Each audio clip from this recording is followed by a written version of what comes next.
내 아들은 자신의 30번째 생일날 밤 나를 향해 잔인하기 짝이 없는 소원을 빌었습니다. 엄마가 내 엄마가 아니었으면 좋겠어. 그 순간 내 심장은 갈갈이 찢겨 나가는 것만 같았습니다. 하지만 가장 비참한 게 뭔지 아시나요? 그 말이 결국 현실이 되었다는 겁니다. 지난 30년 동안 나는 먹을 것 안 먹고 입을 것 안 입으며 그 아이를 내 목숨처럼 여기고 키웠습니다. 내 가슴 깊은 곳에 묻어둔 비밀을 단 한 번도 말하지 않은 채로요. 하지만 그날 밤 아들이 내뱉은 그 한마디는 운명의 댐을 무너뜨린 것 같았고 나 또한 결심하게 만들었습니다. 그래, 내 소원대로 해주마. 그 아이는 내 친아들이 아닙니다. 그렇다면 그는 도대체 누구일까요? 왜 나는 이 비밀을 30년이나 숨겨왔으며 어떤 진실이 그를 완전히 무너뜨리고 내 문 앞에 무릎 꿇고 울며 엄마 정말 나를 버릴 거야 라고 묻게 만들었을까요? 반갑습니다. 치유의 인생길 채널에 오신 것을 환영합니다. 이것은 정체성과 가족의 그리고 뒤늦은 후회에 관한 이야기입니다. 만약 당신이 어머니라면 분명 공감하실 테고 자녀라면 어쩌면 그동안 무심코 지나쳤던 사랑을 다시 보게 될지도 모릅니다. 제 이름은 이혜자 올해 예순입니다. 시립병원에서 평생 간호사로 일하다 막 은퇴했지요. 이번 주말 저녁 서울의 하늘은 잿빛이었습니다. 마치 낡고 다른 걸레 조각 같았죠. 나는 우리가 30년 가까이 살아온 낡은 연립주택 부엌에서 아들 민우가 제일 좋아하는 소갈비찜을 만들고 있었습니다. 약한 불 위에서 끓고 있는 냄비에선 간장과 달짝지근한 향이 어우러져 마음을 편안하게 해주는 냄새가 피어 올랐습니다. 민우는 내 아들이자 내 인생의 유일한 자랑입니다. 여자 혼자 몸으로 갓난아기였던 그 아이를 30살 청년이 될 때까지 온갖 고생을 하며 키워냈으니까요. 대학을 졸업하고 번듯한 회사에 들어가 안정적으로 자리 잡는 모습을 지켜보는 것. 그게 내 인생 최대의 성취였습니다. 하지만 최근 들어 나의 그 자랑거리가 조금씩 변질되기 시작했습니다. 문제는 민우가 새로 사귄 여자친구 때문이었습니다. 아가씨 이름은 지은이라고 했는데 민우 말로는 집안이 공장을 운영해서 꽤 부자라고 하더군요. 집에 딱 한 번 데려온 적이 있습니다. 그 아가씨는 샤넬 정장을 입고 있었는데 20년도 더 된 우리 집 천 소파와는 전혀 어울리지 않았습니다. 문을 들어서는 순간부터 정교하게 그려진 그 아가씨의 눈썹은 한 번도 편안하게 펴진 적이 없었죠. 무례한 눈빛은 아니었습니다. 오히려 더 고단수였죠. 우리 같은 낡은 동네, 우리 집안의 가구 하나하나에 대한 혐오감을 전혀 숨기지 않는 그런 눈빛이었습니다. 그날 이후로 민우는 집에 오면 말끝마다 가시가 돋혀 있었습니다. 엄마 벽에 걸린 내 어릴 때 상장 좀 떼면 안 돼, 좀 촌스럽잖아. 지은이가 그러는데 엄마 우리 집 TV 좀 큰 걸로 바꿔야 하지 않을까. 지은이네는 80인치래. 인터넷도 되고. 엄마 다음에 지은이 오면 그 낡은 카디건 좀 입지 마. 너무 없어 보여. 아들은 내가 알던 모습이 아니었습니다. 다정하고 효심 깊던 아들은 사라지고 그 자리에는 우리 같은 평범한 집안에 대한 불안과 불만으로 가득 찬 낯선 남자가 앉아 있었습니다. 오늘은 민우의 30번째 생일이었습니다. 나는 해가 뜨기도 전에 일어나 버스를 타고 망원시장으로 향했습니다. 아들이 가장 좋아하는 큼지막한 딸기를 사고 수입 생크림과 가장 좋은 밀가루를 샀습니다. 내 손으로 직접 생일 케이크를 만들어주고 싶었거든요. 밖에서 파는 건 너무 달고 느끼한 데다 알 수 없는 재료들만 잔뜩 들어갔으니까요. 오후 내내 씨름한 끝에 해질 무렵이 되어서야 장식은 좀 서툴지만 좋은 재료를 아낌없이 넣은 딸기 케이크를 완성했습니다. 식탁 위에 올려진 향긋한 갈비찜 김이 모락모락 나는 따뜻한 미역국 그리고 숫자 30 모양의 금색 초가 꽂힌 케이크를 바라보니 늙은 어미의 마음은 기쁨으로 가득 찼습니다. 나는 오늘 밤이 따뜻하고 행복할 거라 믿었습니다. 하지만 나에게 돌아온 건 거센 폭풍이었습니다.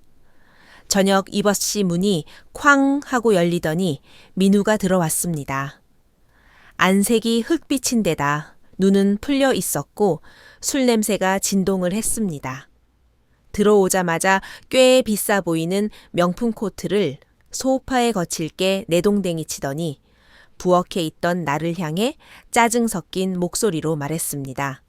그만해 안 먹어. 왜 그러니 민우야. 나는 막 깎은 과일 접시를 들고 나오며 걱정스레 물었습니다. 지은이랑 싸웠어. 싸워. 아들은 코웃음을 치며 소파에 주저앉았습니다. 차라리 싸우기라도 했으면 좋겠네. 싸우는 것도 상대가 나를 사람 취급해줘야 가능한 거잖아. 내가 거듭 묻자 그는 마침내 도화선에 불이 붙은 폭탄처럼 터져버렸습니다. 알고 보니 오늘 저녁 지은이 그리고 그 부모님과 식사를 했다고 합니다. 30살 생일을 맞아 용기를 내어 결혼 이야기를 꺼내려던 참이었는데 지은이 어머니가 대놓고 이렇게 말했다더군요. 민우 군, 우리 지은이는 어릴 때부터 고생이라곤 모르고 컸어. 결혼은 두 집안의 결합이지 젊은 사람들 좋다고 하는 게 아니잖아. 부모 입장에서는 격기 맞는지를 따져봐야 하지 않겠나. 그 말은 예리한 수술용 메스처럼 민우의 얼마 남지 않은 자존심을 난도질해버린 겁니다. 가슴이 미어지도록 아팠지만 감히 다가갈 수가 없었습니다. 그 사람들이 너무 속물이라고 맞장구 칠 수도 없었죠. 내가 나 자신을 변호하는 것처럼 들릴까봐 겁이 났으니까요. 나는 그저 작은 목소리로 말했습니다. 민우야, 지은이가 널 진심으로 사랑하면 그만해. 아들은 거의 울부짖듯 소리쳤습니다. 엄마가 뭘 알아. 이 사회가 어떻게 돌아가는지 알기나. 해, 난 어릴 때부터 열등감 속에서 살았어. 말 안 했다고 해서 신경 안 쓴 게 아니라고 나이 30 먹도록 이 낡아빠진 집에 데려올 때마다 쥐구멍에라도 숨고 싶었다고 나는 멍하니 서 있었습니다. 엄마는 날 위해 많이 희생했다고 생각하겠지. 그래, 키워준 건 맞아. 하지만 나한테 무슨 배경이 되어줬어. 어디 가서 기 좀 펴게 해줬냐고. 내가 오늘 모욕당한 건 내가 출신이 별 볼 일 없어서야. 이런 썩어가는 아파트에 살고 돈도 없고 지위도 없으니까 나는 손에 들고 있던 쟁반을 떨어뜨릴 뻔했습니다. 보이지 않는 손이 내 심장을 쥐어짜는 듯 숨을 쉴 수가 없었습니다. 오후 내내 정성스레 만든 달콤한 향기가 나는 딸기 케이크를 바라보며 떨리는 목소리로 말했습니다. 민우야, 어떻게 그런 말을 할 수가 있니? 하지만 그는 들리지 않는다는 듯 식탁 앞으로 걸어가더니 케이크를 노려보며 분노와 자조가 섞인 차가운 웃음을 지었습니다. 소원 빌라고 그래, 소원 하나 빌지. 그는 눈을 감고 두 손을 모으더니 저주에 가까운 말투로 인생 최악의 30번째 생일 소원을 또박또박 내뱉었습니다. 내 소원은 내 엄마가 아니었으면 좋겠다는 거야. 순간 머릿속이 하얘지며 귀에서 윙 하는 소리가 들렸습니다. 그 말은 마치 마른 하늘의 날벼락처럼 나를 새카맣게 태워버렸습니다. 눈앞이 흐릿해져 내가 울고 있는 건지조차 알 수 없었습니다. 내 손으로 키운 아이의 얼굴이 그토록 낯설고 무섭게 느껴질 줄은 몰랐습니다. 나는 천천히 일어났습니다. 아무 말 없이 돌아서서 침실로 들어가 낡은 외투를 걸치고 가방을 들었습니다. 등 뒤에서 아들이 소리쳤습니다. 어디 가는데? 대답하지 않았습니다. 그저 문을 열고 조용히 닫았습니다. 지난 30년 내 모든 피와 땀을 쏟아부은 인생의 문을 닫듯이 말입니다. 밖은 바람이 차가웠습니다. 어둠 속을 걸으며 무릎이 떨려왔지만 멈출 수 없었습니다. 지금 뒤를 돌아보면 눈물이 쏟아질 것 같았고 더 이상 그 아이에게 우는 모습을 보이고 싶지 않았으니까요. 어떻게 아파트 단지를 빠져나왔는지도 모르겠습니다. 밤바람이 불어와 얼굴이 시려오자 그제야 손을 올려보니 이미 눈물 범벅이었습니다. 목적지도 없이 그저 가로등을 따라 걷고 또 걸었습니다. 서울의 밤거리는 한산했고 가끔 지나가는 택시 기사들이 속도를 줄이며 힐끔거렸습니다. 웬 할머니가 늦은 밤에 배회하고 있으니 이상하게 보였겠지요. 내 머릿속에는 고장난 녹음기처럼 아까 민우가 했던 말이 반복해서 재생되었습니다. 엄마가 내 엄마가 아니었으면 좋겠어. 지난 30년의 세월이 낡은 흑백 영화처럼 스쳐 지나갔습니다. 어릴 적 유난히 몸이 약해 밤마다 고열에 시달리던 아이. 병뚜껑 하나 제대로 못 따던 연약한 내가 10kg이 넘는 아이를 안고 4층 계단을 뛰어내려가 택시를 잡고 응급실로 달렸던 기억. 병원의 창백한 조명 아래서 링거 맞는 아이를 지키며 밤을 새우던 날들. 중학생 때 친구들이 다 있다며 당시 최신형 노트북을 사달라고 조르던 기억도 났습니다. 간호사였던 내 2달치 월급에 가까운 큰 돈이었습니다. 겉으로는 허영심이라며 야단쳤지만 뒤돌아서는 밤낮 없이 야근하고 대타를 뛰었지요. 반년 동안 점심은 집에서 싸온 식은 김밥 한 줄로 때우며 아끼고 아껴 기어이 그 돈을 마련했습니다. 새 노트북을 안고 만족스러워하던 아들의 미소를 보며 김밥만 먹던 서름 따위는 다 잊었었는데 나의 청춘 건강돈 모든 사랑을 바쳤는데 돌아온 건 엄마가 아니었으면 좋겠다는 말이라니. 결국 그 아이 마음속에 나의 30년 헌신은 부잣집 입장권 한 장만도 못한 것이었습니다. 엄마라는 존재가 그 아이의 성공을 가로막는 가장 큰 걸림돌이었던 거죠. 가슴이 이렇게 시리고 아팠던 적은 없었습니다. 칼에 베인 것도 바늘에 찔린 것도 아닌데 속부터 완전히 텅 비어버린 듯한 절망적인 냉기였습니다. 얼마나 걸었을까 다리에 감각이 없어질 즈음 어느 공원 벤치에 주저앉았습니다. 밤을 꼬박 세웠습니다. 동쪽 하늘이 회색빛에서 희미하게 밝아오고 아침 새들이 지저귀기 시작할 때쯤 문득 깨달았습니다. 어쩌면 민우 말이 맞을지도 모릅니다. 나는 그 아이의 엄마가 되어서는 안 됐던 겁니다. 아니, 정확히 말하면 내 아들이 된 것이 그에게 천운이었는지 아니면 그가 말한 불행이었는지 똑똑히 알게 해줘야 했습니다. 밤새 말라비틀어진 내 마음에 하나의 생각이 선명하고 단호하게 떠올랐습니다. 집에 돌아왔을 때 민우는 출근했는지 인기척이 없었습니다. 거실은 엉망이었고 촛불 한 번 켜보지 못한 어젯밤의 생일 케이크는 식탁 위에 덩그러니 놓여 있었습니다. 딸기는 이미 시들어 있었죠. 나는 그것들을 본체만체 방으로 들어가 의자를 밟고 올라섰습니다. 옷장 가장 깊숙한 곳에서 먼지 쌓인 낡은 철제 상자를 꺼냈습니다. 목에 걸고 다니던 작은 열쇠로 녹슨 자물쇠를 열었습니다. 달칵 하는 소리와 함께 봉인되었던 시간이 열렸습니다. 그 안에는 금은 보화도 집문서도 없었습니다. 오직 누렇게 바랜 서류 뭉치와 비닐 포장지에 소중히 쌓인 작은 아기 사진 한 장뿐이었습니다. 사진 속 아기는 병원의 낡고 하얀 강보에 쌓여 깊이 잠들어 있었습니다.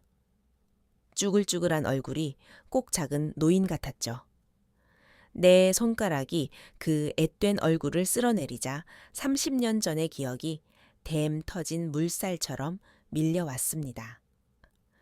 그때 내 나이 딱 30 시립병원 산부인과 병동의 평범한 간호사였습니다.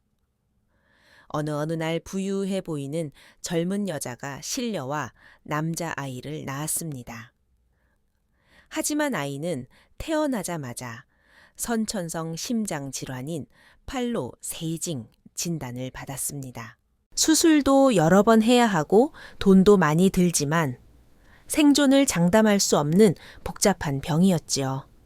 소식을 들은 부모의 얼굴에서 웃음기가 사라졌습니다. 3일 후 그들은 도저히 키울 능력이 안 됩니다. 죄송합니다.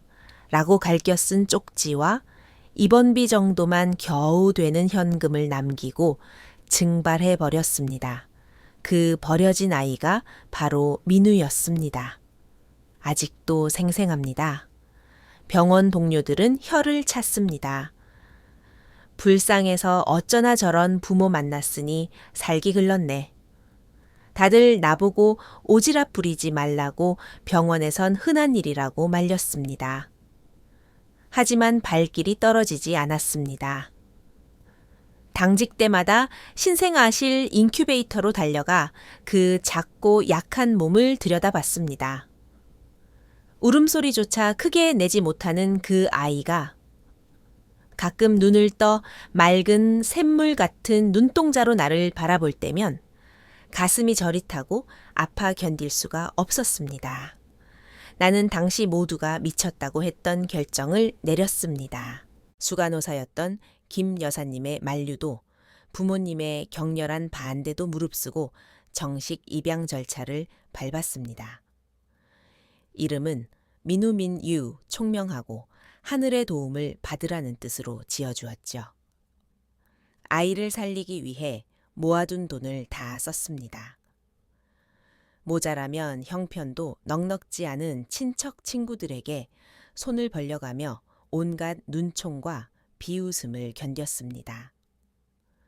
병원에서 밤낮 없이 일했고 가장 힘들 때는 병원 식당에서 1,000원짜리 공깃밥 하나에 물을 말아 끼니를 때웠습니다. 그 아이를 위해 내 개인적인 행복도 포기했습니다.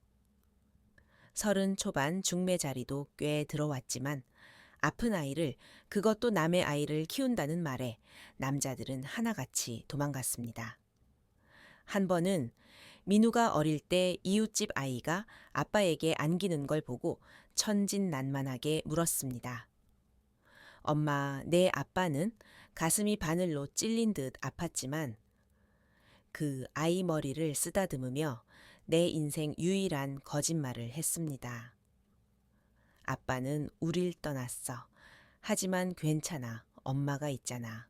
그 이후로 나는 남자를 만날 생각을 아예 접었습니다. 내 인생의 목표는 오직 하나 내 아들을 살려내고 사람 구실하게 만드는 것뿐이었습니다. 아이는 점차 건강해졌지만 자라면서 불평이 늘었습니다. 왜 우리 집은 가난해? 왜 다른 애들은 비싼 장난감 사는데 나는 안 돼? 그 아이는 몰랐습니다. 그 비싼 수술비들이 산처럼 나를 짓누르고 있었고 그 빚을 민우가 대학에 들어간 20살이 되어서야 다 갚았다는 것을요. 나는 그저 아이가 그늘 없이 자라길 바라는 마음에 입도 뻥끗하지 않았습니다. 내 희생이 가치 있다고 믿었습니다. 아이에게 새 생명을 주었다고 생각했으니까요. 하지만 그 아이 마음속에서 자신을 위해 인생을 통째로 포기한 내가 불행의 원흉이자 걸림돌이 되어 있을 줄은 꿈에도 몰랐습니다. 회상에서 깨어나니 눈물이 아기 사진을 적시고 있었습니다. 나는 눈물을 닦고 철제 상자 안에 있던 법원 직인이 찍힌 입양 증명서와 30년 동안 보관해 온 친부모의 죄송합니다. 쪽지를 꺼냈습니다. 낡은 캔버스 가방에 그 2가지를 넣었습니다. 숨을 깊게 들이쉬며 마지막 결심을 했습니다. 민우야. 네, 30살 생일 소원 엄마가 지금 들어주마. 저녁이 되어 민우가 돌아왔습니다. 술은 깼는지 아니면 양심의 가책을 느꼈는지 어제처럼 물건을 집어던지지는 않았습니다. 신발을 벗고 내 앞에 서더니 고개를 숙이고 기어들어가는 목소리로 말했습니다. 엄마, 어제는 미안해. 내가 술이 과했어. 예전 같으면 그 말 한마디에 마음이 녹아 등을 토닥이며 괜찮다. 네가 얼마나 힘들면 그랬겠니 했을 겁니다. 하지만 내 마음은 이미 차갑게 굳어버렸습니다. 나는 사과를 받아주는 대신 식탁 의자를 가리키며 딱 3글자만 말했습니다. 앉아라. 아들은 영문을 모르겠다는 표정이었지만 순순히 앉았습니다. 나는 가방에서 꺼낸 2장의 종이를 그 앞에 내려놓았습니다. 민우는 낯선 종이를 보며 의아해하더니 법원 직인이 찍힌 서류를 한 글자 한 글자 읽어 내려갔습니다. 표정이 의아함에서 경악으로 그리고 마침내 말도 안 된다는 듯 마치 정신 나간 사람을 보는 눈빛으로 변했습니다. 엄마, 이게 뭐야? 그는 서류를 탁재 던지듯 놓으며 말했습니다. 나한테 죄책감 주려고 어디서 이런 가짜 서류까지 만들어 왔어. 이런 막장 드라마 같은 이야기를 지어내면 내가 믿을 줄 알아. 나는 낯선 사람을 대하듯 차분하게 그를 바라봤습니다. 믿으라고 한 거 아니다. 네가 해야 할 일이 있어. 나는 지갑에서 미리 써둔 메모를 꺼내 밀었습니다. 김 간호장님, 댁 주소다. 내 예전 직장 상사고 네가 인큐베이터에서 나올 때부터 내가 밥에 물 말아 먹으며 널 키우는 걸 다 지켜본 분이야. 그분은 모든 걸 알고 계셔. 나는 자리에서 일어나 현관 쪽으로 걸어가며 손가락으로 문을 가리켰습니다. 나가라. 뭐라고? 이 집 낡았다고 했지. 내가 능력 없어서 너한테 아무것도 못 해줬다고 했지. 이제 넌 자유다. 이 집은 내가 산 내 집이야. 넌 여기 살 자격 없다. 아직 상황 파악이 안 된 듯 그가 눈을 동그랗게 떴습니다. 정말 나 쫓아내는 거야. 네가 누구인지 그리고 네가 끔찍해하는 이 가난한 가정이 어떻게 지켜졌는지 알기 전까진 넌 내가 피땀 흘려 마련한 이 집에 발을 들일 자격 없어. 나의 낯설고 강경한 태도에 기가 눌렸는지 그는 잠시 말을 잇지 못했습니다. 놀라움과 분노가 뒤섞인 얼굴을 보며 나는 최후 통첩을 날렸습니다. 가서 여쭈어봐. 그분이 진실을 말해줄 거다. 다 듣고 나서 네가 누구 아들인지 확실해지면 그때 다시 와서 이야기하자. 지금은 나가. 내 눈에 서린 결단에 겁을 먹은 건지 아니면 내 말에서 느껴지는 진실의 무게 때문인지 그는 더 이상 대들지 않았습니다. 탁자 위의 종이 2장을 챙겨 들고 복잡한 눈빛으로 나를 한 번 쳐다보더니 외투를 챙겨 말없이 문을 박차고 나갔습니다. 쾅 하고 문이 닫히자 집안은 다시 죽은 듯 고요해졌습니다. 나는 현관문에 기대어 섰습니다. 온몸의 힘이 빠져나가는 것 같았습니다. 천천히 아주 천천히 문을 타고 차가운 바닥으로 주저앉았습니다. 30년을 지켜온 비밀 내 평생을 바쳐 지탱해온 거짓말이 드디어 세상 밖으로 드러나는 순간이었습니다. 민우가 나간 후 꼬박 이틀 동안 연락이 없었습니다. 마음이 공중에 붕 뜬 것처럼 불안했습니다. 정말 김 여사님을 찾아간 건지 아니면 내가 미쳤다고 생각하고 아예 연을 끊은 건지 알 수가 없었으니까요. 먹지도 자지도 못하고 영혼이 빠져나간 사람처럼 지냈습니다. 사흘째 되던 날 오후 초인종이 울렸습니다. 인터폰을 보니 김 여사님이었습니다. 문을 열자마자 그녀는 한숨을 쉬며 내 손을 잡았습니다. 혜자야, 네 아들 어제 나 찾아왔더라. 김 여사님의 말에 따르면 민우는 어제 오후 반신반의하는 표정으로 그 종이들을 들고 찾아왔다고 합니다. 처음엔 따지러 온 사람처럼 날카로웠지만 산전수전 다 겪은 김 여사님은 동요하지 않았습니다. 낡은 앨범에서 옛날 병원 사진 몇 장을 꺼내 보여주었답니다. 젊은 간호사 시절에 내 모습이 담긴 단체 사진, 그리고 인큐베이터 안에서 온갖 튜브를 꽂고 누워있는 핏기 없는 아기 사진. 김 여사님은 그 아기 사진을 가리키며 담담하게 말해줬답니다. 이 아이가 바로 너다. 태어나자마자 심장병 진단을 받아서 친부모가 널 버리고 도망갔어. 그때 네 엄마가 우리 모두가 말렸는데도 피 한 방울 안 섞인 너를 저승 문턱에서 끌고 온 거야. 그리고 내가 병원비를 대느라 어떻게 굽실거리며 돈을 빌렸는지, 돈 아끼려고 밥을 어떻게 굶었는지 널 돌보느라 재혼자리 다 마다하고 30년을 어떻게 혼자 악착같이 버텼는지 다 이야기해 주셨다고 합니다. 이야기를 듣던 민우의 손이 덜덜 떨리더니 얼굴에서 핏기가 싹 가시고 벽지처럼 하얗게 질리더랍니다.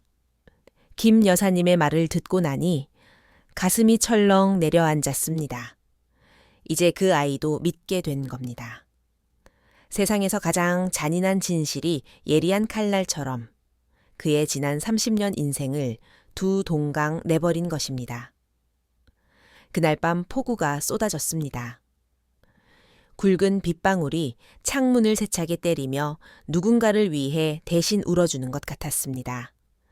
잠자리에 들렸는데 문 밖에서 쿵쿵쿵 하고 무겁고 힘없는 소리가 들렸습니다.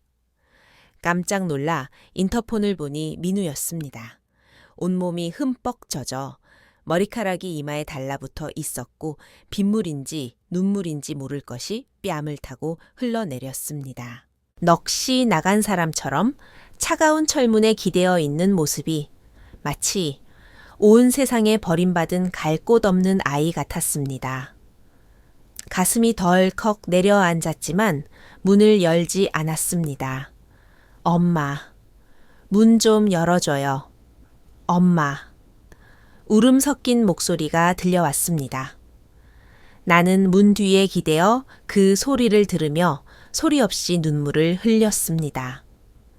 지난 30년 수없이 열어주었던 문이지만 이번만은 쉽게 열어줄 수 없었습니다. 얼마나 지났을까 두드리는 소리가 멈췄습니다. 갔나 싶었는데 그 아이가 무릎을 꿇는 소리가 들렸습니다.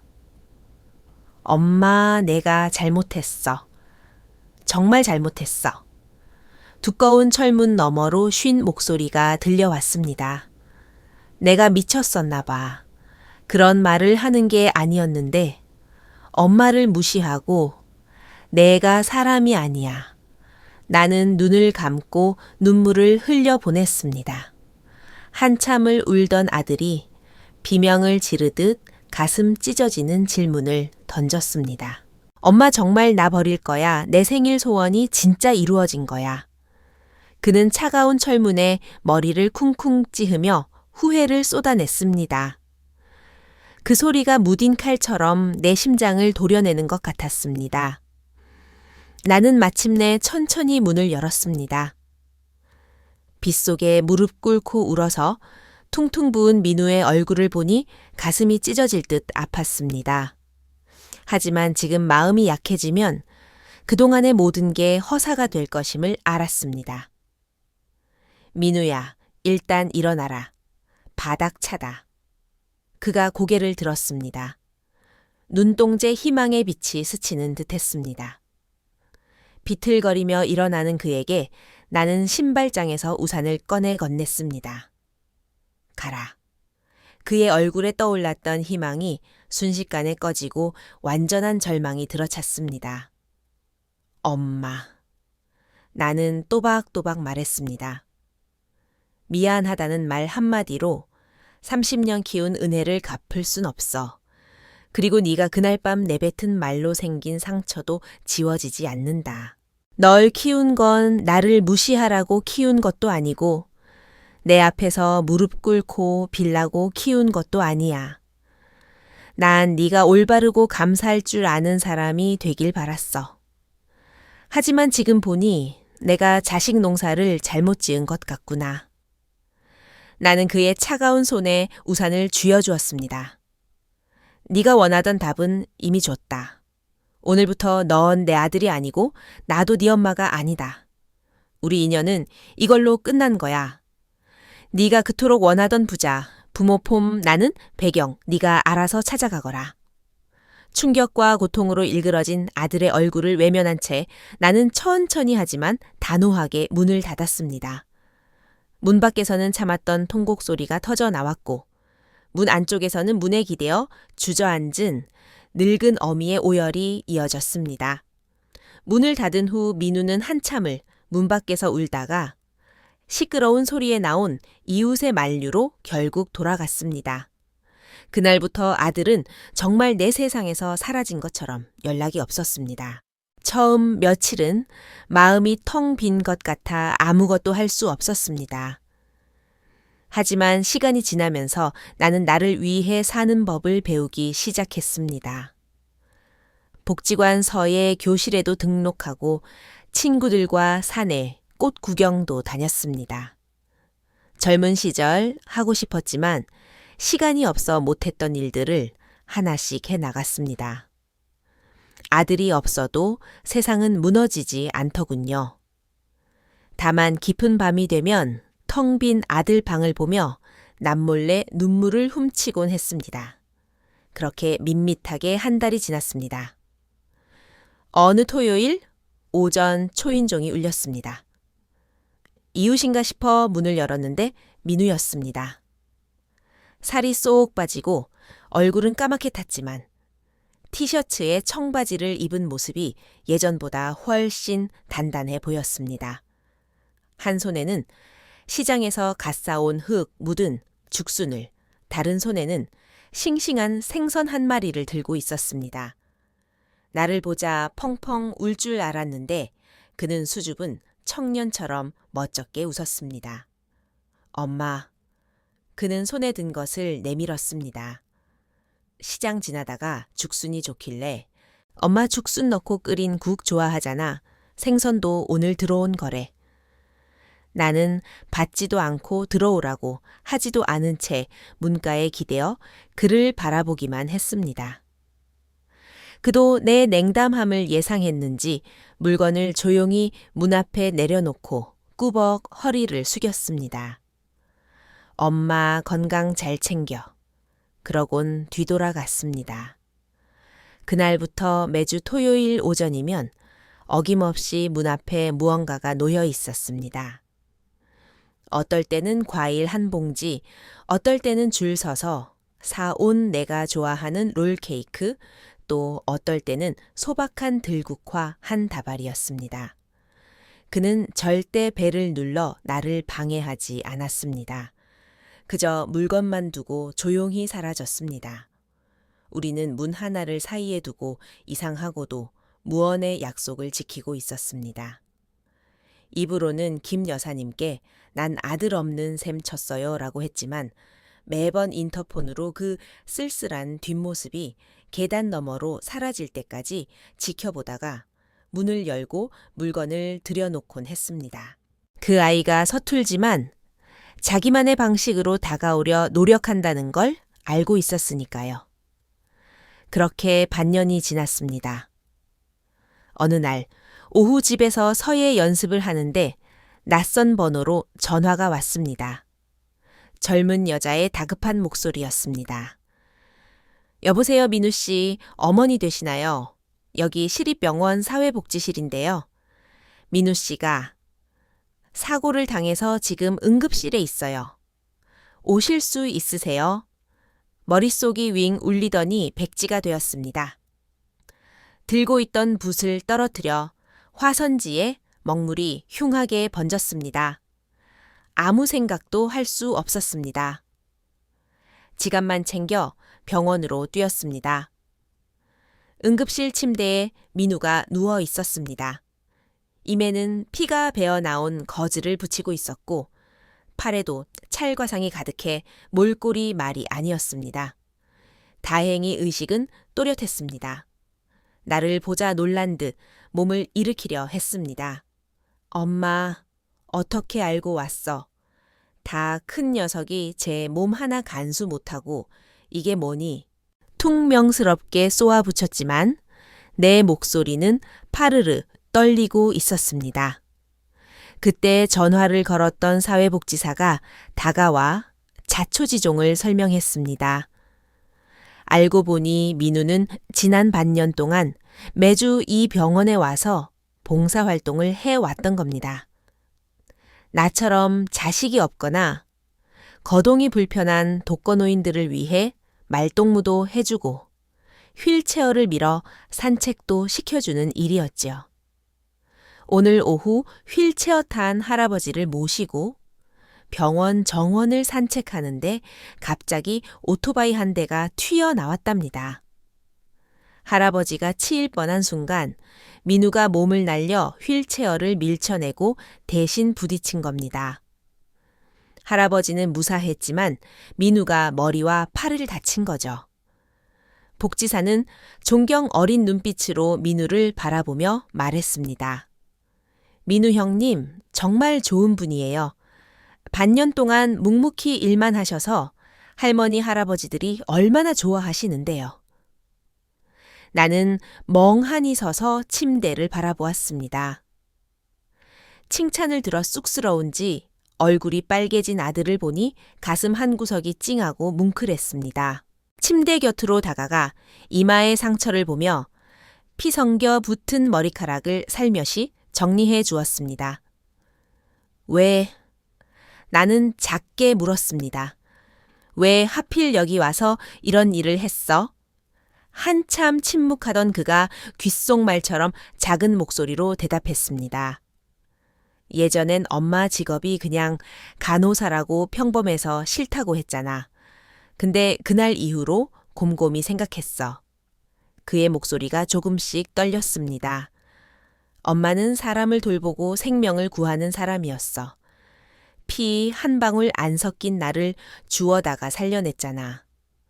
그게 얼마나 위대한 일인지 나도 한번 해보고 싶었어. 그가 고개를 들어 나를 바라봤습니다. 그 눈빛에는 예전엔 볼 수 없었던 맑고 단단한 빛이 서려 있었습니다. 엄마처럼 도움이 필요한 사람들을 돕고 싶었어. 해보니까 알겠더라. 누군가가 나 때문에 조금이라도 따뜻함을 느끼는 게 이렇게 기분 좋은 일인 줄 몰랐어. 그의 눈시울이 붉어졌습니다. 반년 동안 꾹꾹 눌러왔던 후회와 그리움이 터져 나왔습니다. 엄마 미안해. 그는 또박또박 진심을 담아 말했습니다. 지금 무슨 말을 해도 늦었다는 거 알아. 30년 키워주신 은혜 평생 갚아도 모자라겠지. 내가 했던 그 막말이 엄마 가슴에 영원히 가시처럼 박혀 있을 거라는 것도 알아. 그의 뺨 위로 눈물이 흘러내렸습니다. 용서해달라는 말은 감히 못하겠어. 그냥 기회만 줘. 남은 인생 동안 엄마 아들로 사는 법. 처음부터 다시 배울 수 있게 기회 한 번만 줘. 사람을 구하다 다친 낯설면서도 익숙한 내 아들을 보며 나도 더 이상 참지 못하고 눈물을 떨어뜨렸습니다. 나는 망설임 없이 손을 뻗어 그를 꽉 껴안았습니다.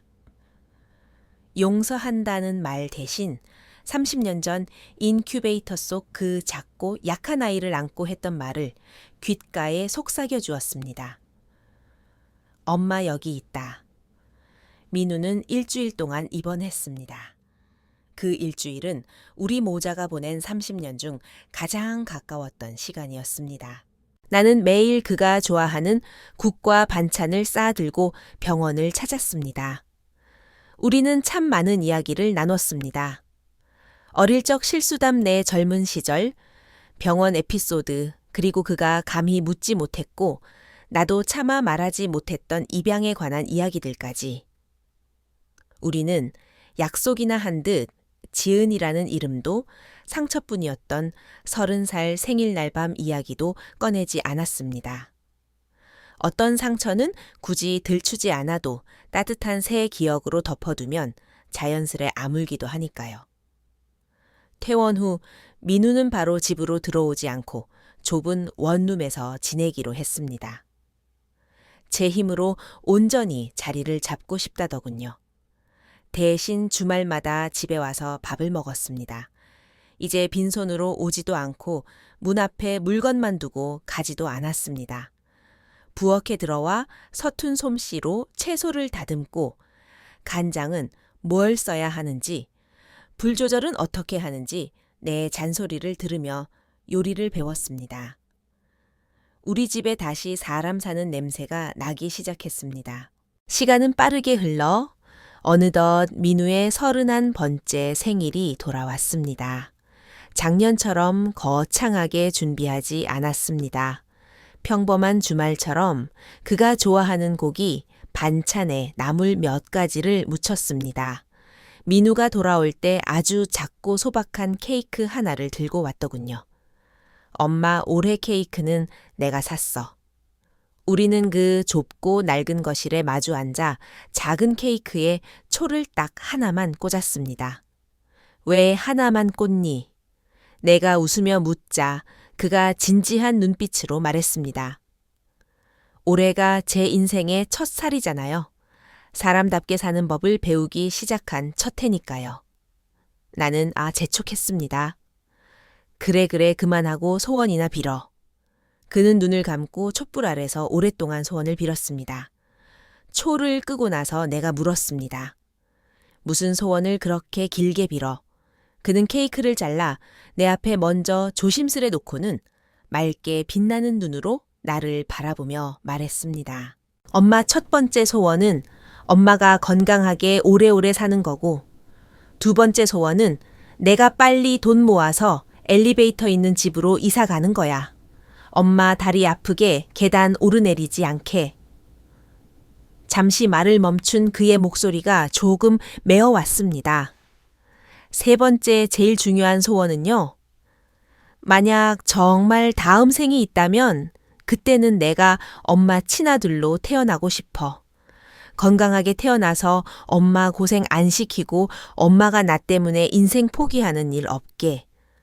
그래서 처음부터 엄마한테 효도하면서 살 수 있게 해달라고 빌었어. 나는 참았던 눈물이 터져 나와 달콤한 케이크 위로 툭툭 떨어지는 것을 막을 수 없었습니다. 웃으면서 고개를 가로저으며 손을 뻗어 아들의 눈가에 맺힌 눈물을 닦아주었습니다. 바보 같은 녀석 다음 생이 왜 필요해? 이번 생에 넌 이미 내 아들인데 그걸로 충분하다. 여러분은 이 모자의 관계를 어떻게 보셨나요? 30년을 하루같이 헌신했지만 아들이 가장 힘들 때 감정의 쓰레기통 취급을 당했던 어머니. 하지만 진실이 밝혀지고 나서야 자신이 혐오했던 그 집이 어머니의 인내와 사랑으로 쌓아 올린 성이라는 걸 깨달은 아들. 이런 용서가 가치 있다고 생각하시나요? 만약 여러분이라면 그 아픈 과거를 들춰냈을까요? 아니면 끝까지 묵묵히 참아냈을까요? 어머니의 말이 참 와닿습니다. 핏줄이 무슨 상관이야. 30년 키웠으면 그게 진짜 가족이지. 여러분도 동의하시나요? 댓글로 여러분의 생각을 남겨주세요. 여러분이 겪은 가족 간의 갈등이나 들었던 이야기 혹은 마음속 깊은 이야기를 나눠주셔도 좋습니다. 우리는 믿습니다. 누군가의 목소리가 다른 누군가가 찾던 답이 될 수 있다는 것을요. 이 이야기가 더 많은 분들에게 전해질 가치가 있다고 생각하신다면 주변 분들에게 공유해 주세요. 그리고 치유의 인생길 채널 구독도 잊지 마세요. 앞으로도 진실한 이야기로 여러분의 인생 후반전을 함께 고민하고 응원하겠습니다. 감사합니다.